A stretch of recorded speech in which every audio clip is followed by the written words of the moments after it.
آج کی خبر شامل کرتے ہیں۔ آپ دیکھ رہے ہیں ملتان 61 نیوز۔ تھانہ ٹاؤن شپ کے علاقے میں سوشل میڈیا پر اسلحے سے لیس کچھ افراد کی تصاویر وائرل ہونے پر حکام نے نوٹس لے کر کارروائی کا آغاز کر دیا۔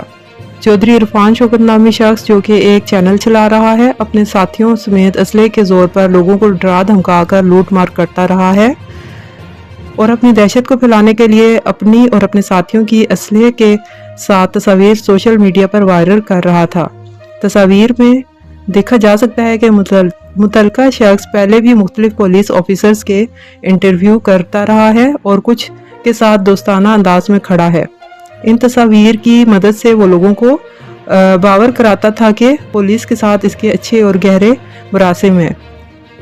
جو ہی پولیس نے کارروائی کے لیے چھاپے مارنا شروع کیے، یہ نام نہاد صحافی روپوش ہو گیا۔ ابھی تک پولیس اس شخص تک پہنچ نہیں پائی۔